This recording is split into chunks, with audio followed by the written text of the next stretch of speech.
I've learned that it can happen to anyone. I've learned that we all need to be empathetic and understanding to our clients. I've learned also that it can be a very controversial program. I remember one interaction in particular.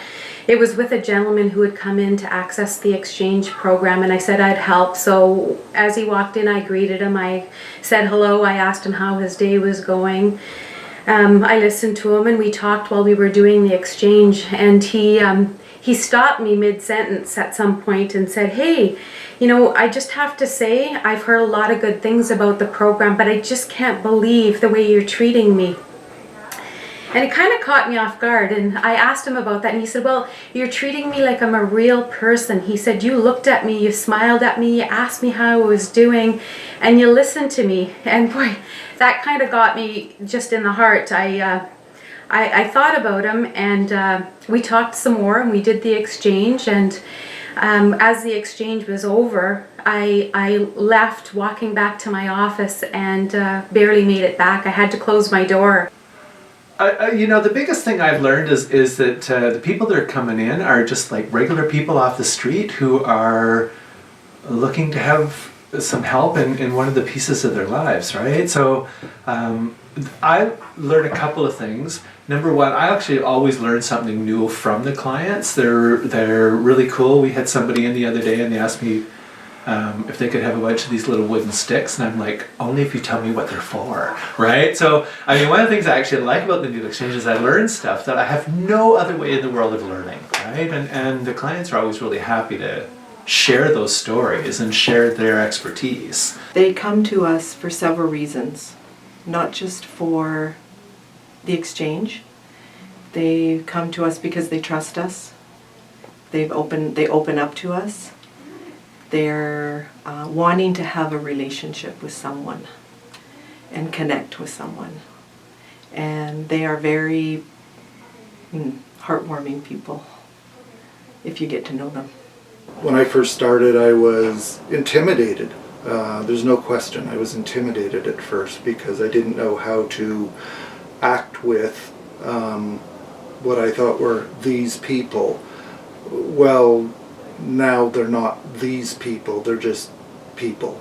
And for me, being able to connect with them and have them confide in you and ask questions and really use the services that we're here to provide, I think is pretty special. It's forced me, no, it hasn't forced me, it's gently led me to the place where I can't judge people. I need to look at myself first. When somebody who comes to me that I'm going to say is marginalized, that society doesn't like, I have to be kind for my own sake. You know, it's important for my self-esteem, my thoughts on who I am, to recognize the humanity in them. If I can't recognize the humanity in this person, then how much of a human am I? I learned a lot about myself, and I know that it's so important to treat people in a way that you would want to be treated, and that every interaction we have with people matters and counts. And sometimes we only have one chance to make a difference in the lives of people that we pass by on a daily basis.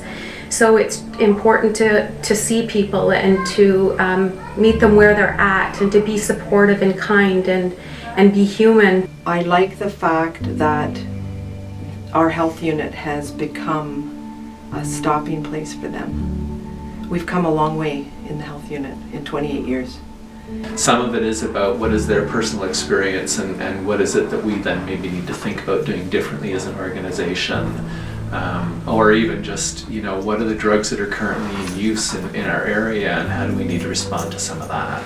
In some ways, this is very like much of the other stuff that we do. It's a harm reduction program, and we often don't think of harm reduction as a phrase that we apply to much of the other stuff that we do, but things like giving out condoms, using seat belts, municipal alcohol policies, like all of these are bodies of work that we do as a health unit so that we can actually reduce the harm of some of the things that we do in our lives as we move through our lives in our community, right? And things that are never going to stop. People are going to keep having sex, they're going to keep driving cars, they're going to keep, drinking alcohol, and some people are going to keep using drugs. And what is it that we need to do as an organization and as a society to help those people be as healthy and as safe as they can be?